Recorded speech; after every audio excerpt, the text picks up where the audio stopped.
Hey guys, Mick here. Thanks for checking out our video. This one is going to be about how to do a manual. So the idea is just to get you started on basic technique for manual, and then we've got a video a bit later on how to use it into tabletops and through doubles, and we'll continue with that progression as we go forward. So a manual's really great technique. Basically a manual's a front wheel lift.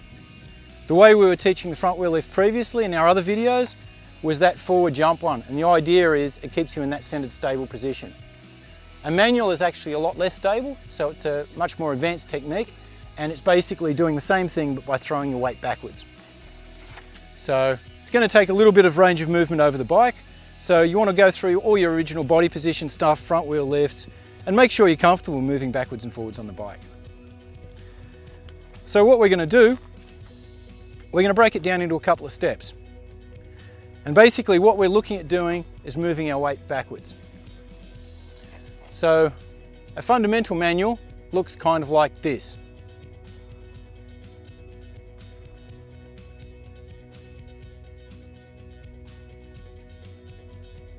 So to break that down, we're going to do it in two steps. The first step is the getting your weight back part. Now, when you're getting your front wheel up, and this sort of technique is the ones that look really cool and you can do really long ones. My balance isn't quite that good and I don't practice it a lot, so we'll see what we can do. But the idea is the lower your center of gravity, the less height you need under the front wheel. So if you're up high, the front wheel will have to be a lot higher and it's actually way less stable. So the first technique we're going to practice is getting our weight back. So what you're going to do, roll along, drop your weight off the back of the bike, even down to the stage where you're buzzing the rear tyre with your butt.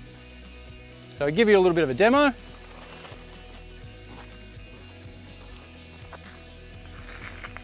Just going to roll along and drop my weight backwards down to the back wheel and back up. Coming back the other way, rolling along, back down to the back wheel, back up. So what that technique is doing is just working on range of movement, getting used to moving your body backwards and forwards on the bike. So you want to roll around, practice that, do it as much as you need to so that you're comfortable going backwards and forwards. The key thing is being able to get down and back up and be nice and smooth.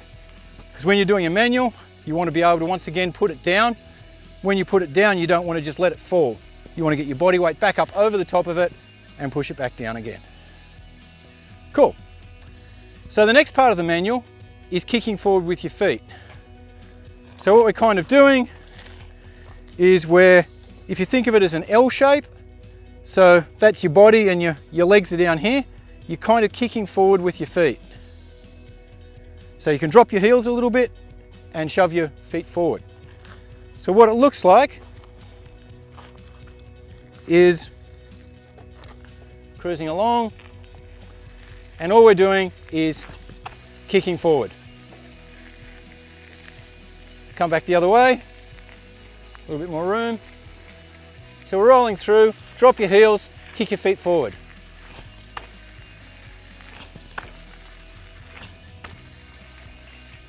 Okay. Once you've got this sorted out, then we can start trying to lift. Now the key safety mechanism for this is ideally you want to be trying it somewhere nice and flat and even. Grass is even better, somewhere where it's not going to hurt you if you fall off. This is a really good technique to practice on flats. If you're using clip-in shoes, you'll find that if you go over backwards, that's one of the areas where your shoes just never seem to unclip and you end up landing on your butt. So ideally, flats is a great idea. Now we're controlling the not going over backwards by using our back brake. And ideally, what you want to be doing is dragging the back brake a little bit as you lift. Because if you're completely off the brake, as it comes up and you put the brake on, it'll snap you down quickly. Whereas if you're already dragging the back brake a little bit, it's a lot easier to control. So all we're doing now, putting the two techniques together, and you should start to get that little bit of the front lift and the roll on your back wheel. So here's a demo from one of our instructors and team riders, Joseph Simpson, who's got way too much spare time and spent a lot of time practicing this. You'll see how smooth it looks when he actually manages to pop it up onto the back wheel. And most of that is just balance and brake control to keep it there.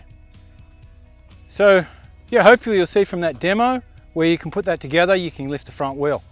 I don't spend a lot of time practicing it, and I'm better at doing it on trail obstacles rather than doing long ones. But it's the same basic technique. Okay, hopefully this is really useful, guys. In the next video, we'll look at more applications of this, how we can actually start putting it onto the trail. Thanks heaps for watching. Hopefully you've got a lot out of it, and I'll see you out on the trail.